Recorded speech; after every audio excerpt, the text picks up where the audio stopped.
Everyone. Hello, everyone. If you have cried into a bag of hot Cheetos and called it grief work, first of all, same. And second, welcome. Welcome back to Pretty Real Persona. I am your host, Ariana Reese. In today's episode, we are talking about how to navigate grief and loss gracefully. And today we're talking about something that touches us all at some point in some form, some shape or size. We all experience grief and loss. Whether it's you've lost a loved one or you're grieving a version of yourself that you no longer are, or the life that you thought you would have and you would have now and then you don't. Grief shows up in many forms, and spoiler alert, it doesn't always show up dressed in black. Sometimes she's wearing a bonnet and watching Euphoria.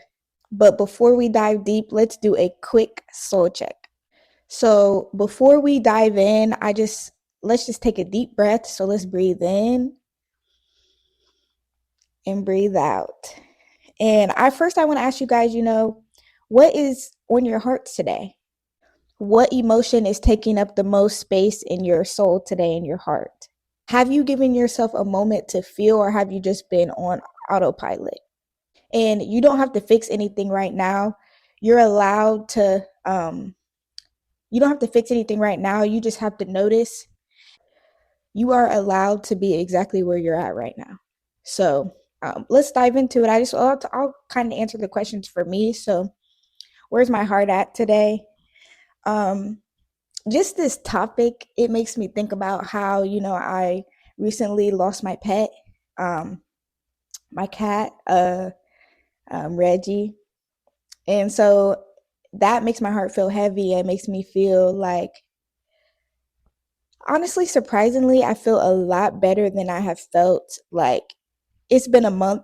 It's been almost a month since he's been gone, and I'm learning how to feel safe again in my home, and learning how to feel okay with like the silence and just being here by myself. So I think my heart isn't feeling too heavy. It's feeling more light, and I'm feeling like, like I'm just adjusting. Um, so I don't know if you guys, I'm gonna show you guys this, but I want you guys to see my girlfriend. She got me a necklace for Reggie. His name was Reggie, but I don't know if you guys can see this, but look, it's an engravement, and look, it's an engravement, and this is him. Like, she took a picture of him and got it engraved and got it for me. And so this is him. So now I just have been wearing it around my neck, and it makes me feel comfortable. It makes me feel comfortable, and makes me feel like he's right here with me. Um so the next question, what emotion is taking up the most space in my heart right now? I will say anxiety. I think anxiety has taken the most, because it's just like, sometimes I can get so worried about the future, and that's really what anxiety mostly stems from, is you're being so worried about the future, what's going to happen. So I think for me, I'm worried a lot about what's going to happen in the next coming months for me and in my life. So I think like anxiety has been the most for me. And have I given myself a moment to feel, or have I been on autopilot? I think a little bit of both. Like, I've been trying to find the balance, because for me, I'm very like ambitious. Like, I go go go. I get stuff done. I'm planning. I'm thinking. I'm always thinking. So I think for me, I've been trying to balance that with planning and doing and living and all of that. So I think I've kind of been on a little bit of both. But let me know in the comments how you guys have been, and what you guys have, what your guys' answers to those three questions are, because I really want to know. I really want to know how you guys are doing.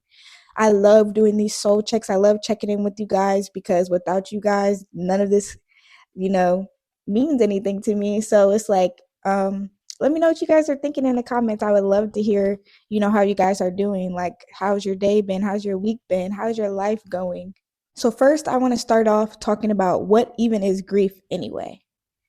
So grief is like a messy ex who shows up uninvited, overstays, and has you questioning everything. But at least grief teaches you stuff. And I just want to say grief isn't just about death. It can also be losing a friendship you thought you would have forever, letting go of a dream you thought, would come to life and then it didn't. And, you had to change your perspective, change your world.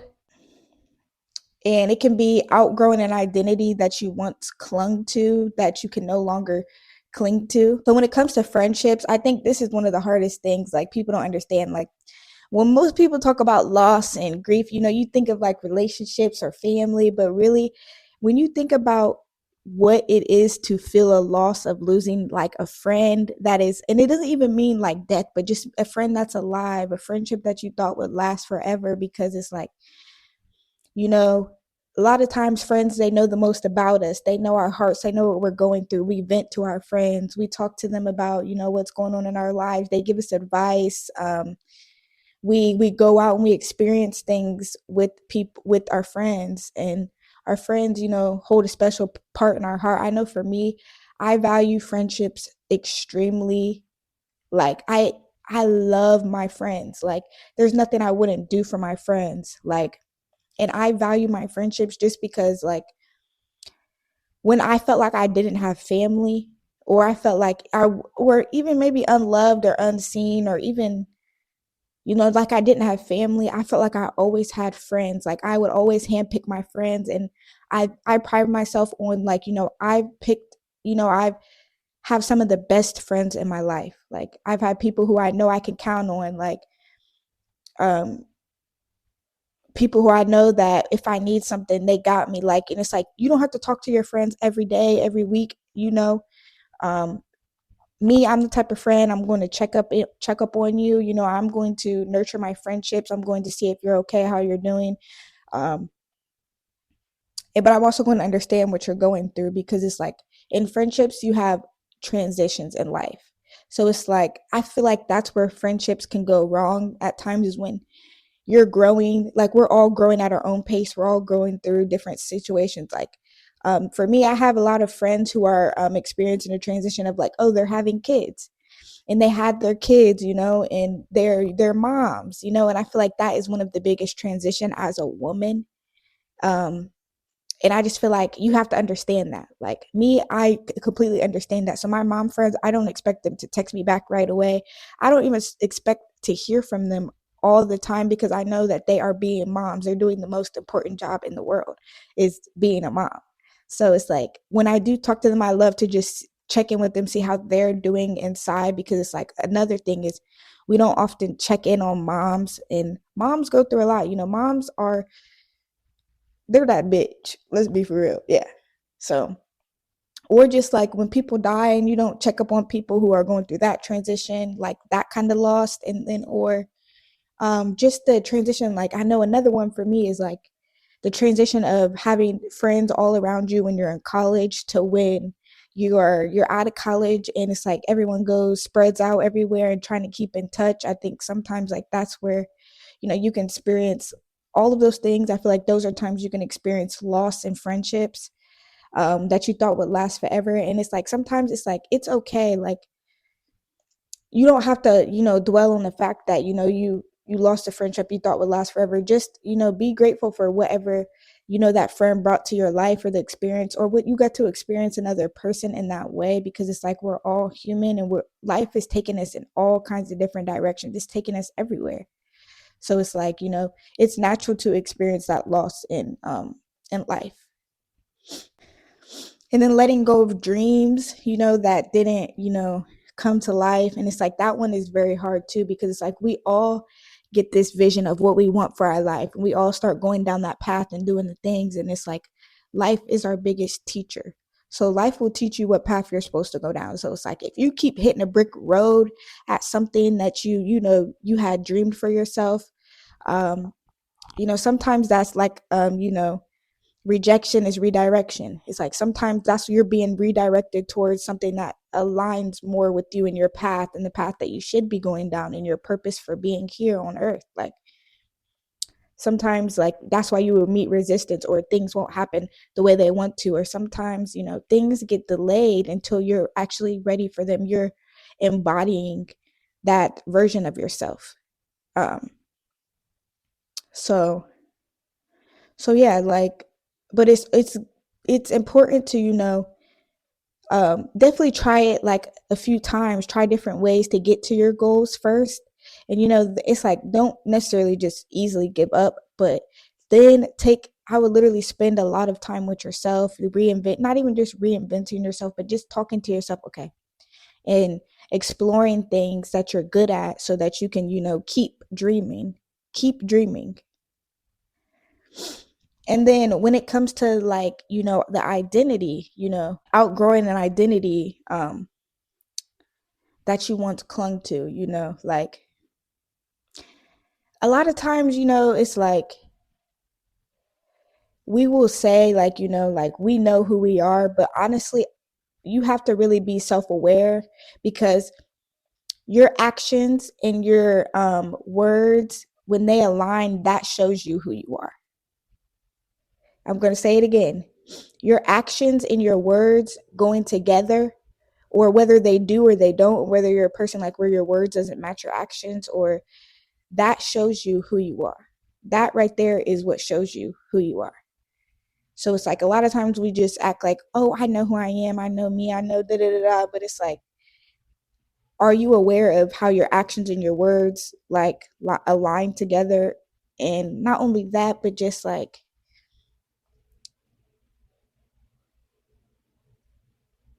have you spent enough time with yourself to know who you are? Have you asked yourself enough questions to know exactly who you are? So, hi there. Are you ready to elevate your energy and focus in the most natural way possible? I am introducing Mantra Matcha, that it's premium matcha that helps you stay energized, calm, focused all day long. Unlike regular coffee that gives you a boost and then a crash, you'll get focused energy without the jitters all day. It's perfect for a busy day at work, a long workout, or anytime you need to stay focused and at your best. Mantra Matcha is a completely organic, ethically sourced, and packed with antioxidants. Whether you're brewing it for a latte or adding it to a smoothie, it's a healthy alternative that's not just good for you, but it tastes good too. Plus, every purchase helps support sustainable um, product practices. So you're making a difference with every sip. So why settle for less? Experience premium matcha. You can use my code PRETTY10 and you'll be able to get 15% off of all your purchases. So um visit Mantra Matcha today. And it's like, grief, just like healing, it can be loud, it can be numb, it can be explosive. And grief, just like healing, it's not linear. Grief is a whole roller coaster, and it's surprise loops and ups and downs. And now I want to talk about the myths behind grief. Some people cry pretty, but me, I cry like I'm being evicted from my soul. Like, me, I'm also a silent crier as well. Like, something's really, I'm really feeling pain when I start crying, and my eye, like, I start crying and you just see tears and my face is just like, no lie. And it's like, there's this weird societal pressure to look good while you're grieving, to cry silently, to go back to work as if your world didn't just collapse. And let me just be clear. Grief doesn't mean polished. It means authentic. And grace is messy. Grace is falling apart and letting yourself rebuild when your body and your mind and your soul is ready. That's grace. You don't owe anyone a performance, and you definitely don't owe anyone an explanation on why you're still grieving 6 months, 6 hours, or 6 years after your world has collapsed. And now I want to talk about how to experience grief without being swallowed by it. Because grief will say, hey, let's hang out and stay around for 3 to 5 business years, baby. if you let it. You're allowed to feel, you're allowed to fall apart, but here are 3 ways to hold yourself through it. So, number one, create grief rituals.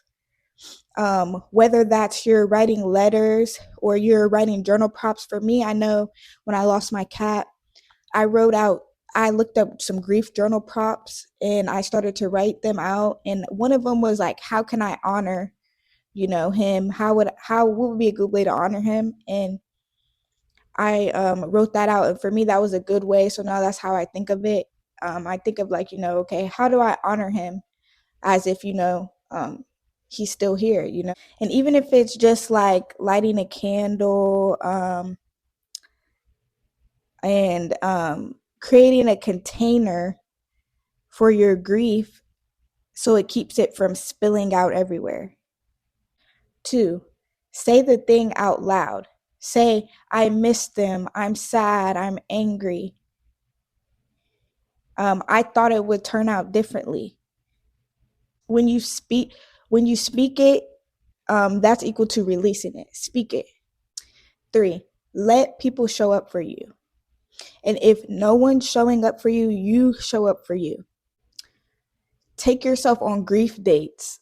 Go on a walk and cry. Cry at the bar.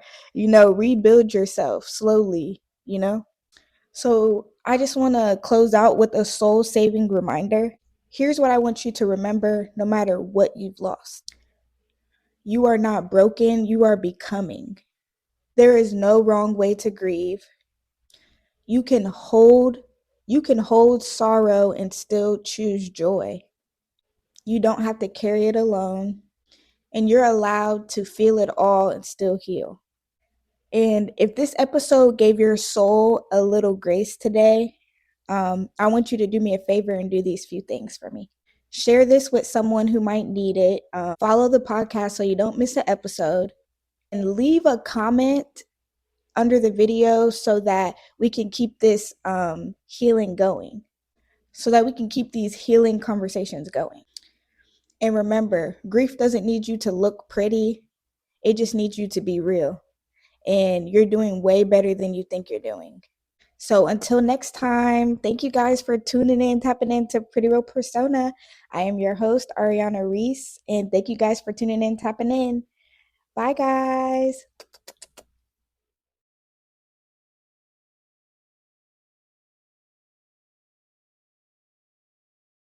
And if you guys have any questions or if you guys like today's episode, please make sure you subscribe to Pretty Real Persona. We're on YouTube. Like us, follow us on TikTok, Instagram. We're on that. We're on those social media platforms too. And leave a comment in the comments about, what you liked about today's episode, what topics you guys want me to speak on, if you want to see me add a guest, have some guests on, let me know.